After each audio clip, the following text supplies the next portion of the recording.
Adam, tough crowd today to play in front of.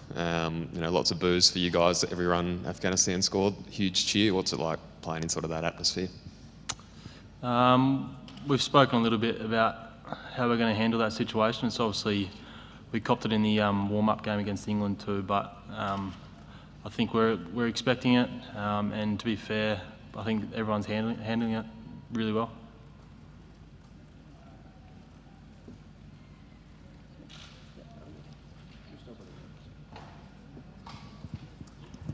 Does the crowd reaction like that actually play into the hands of players like Warner and Smith? I mean, they're great players. They're going to react positively to this, aren't they?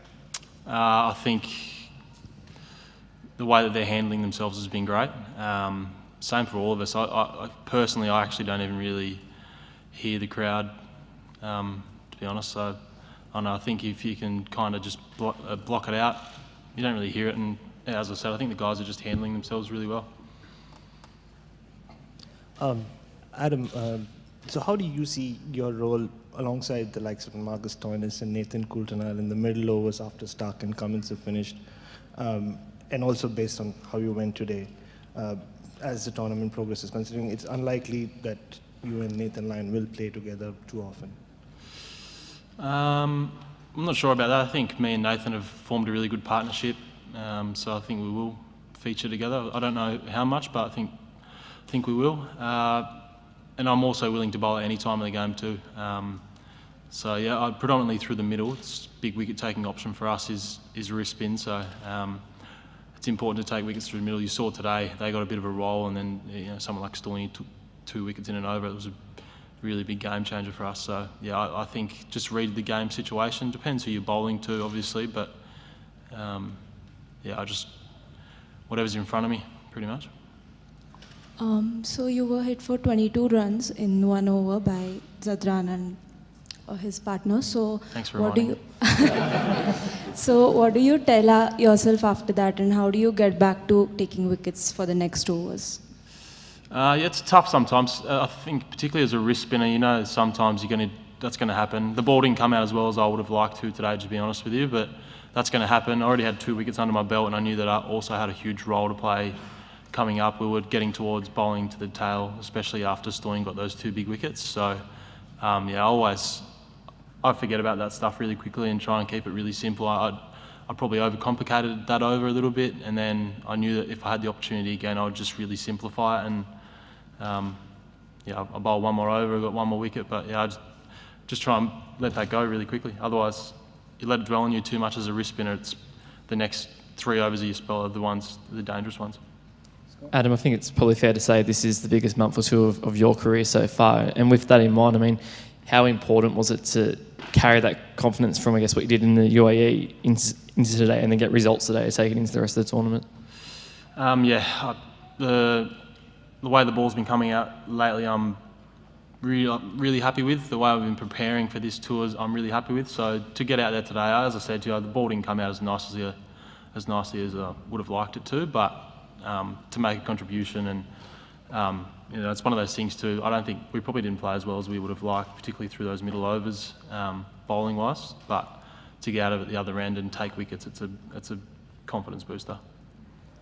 Adam, you said that Warner and Smith copped it against England. They copped it again today. Do you and the team consider that good-natured pantomime villain stuff, or is it something more sinister for you and the players?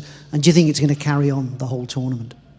Honestly, we spoke about it during our camp in Brisbane, about how we're going to react to it, how we're going to handle it, and we haven't spoken about it since. I think we expected what we were going to cop, and I think all of us, to our credit, are just getting on with the job.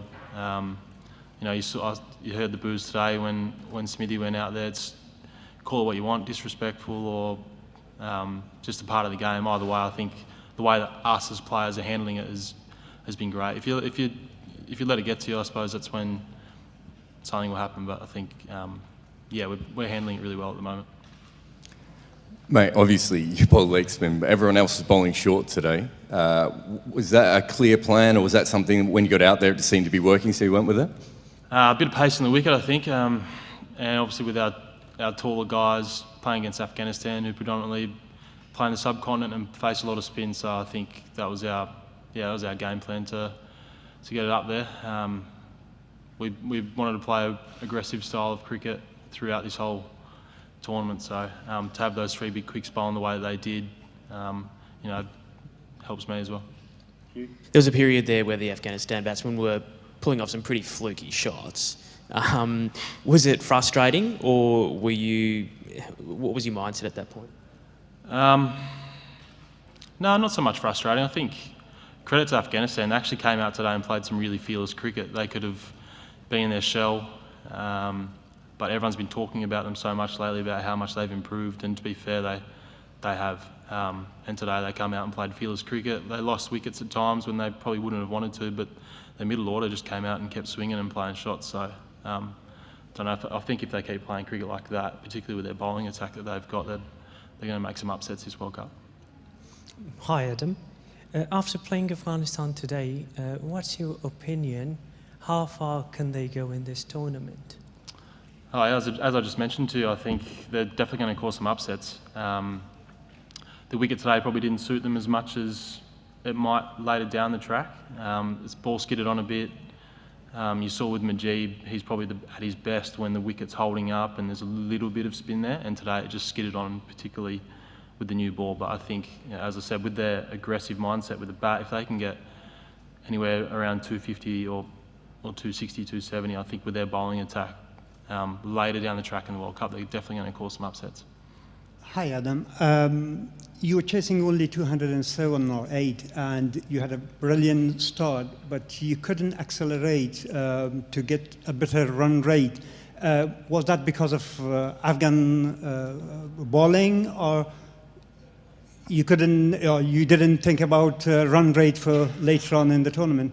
Run rate wasn't spoken about. No, I think, as I've already said, the quality of the spinners that Afghanistan have.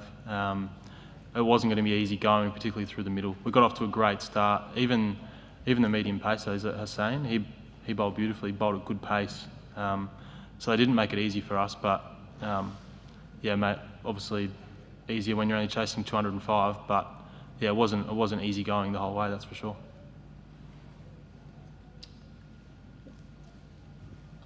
Speaking on a personal level, I've heard that you've gone on a vegan diet for quite some time now.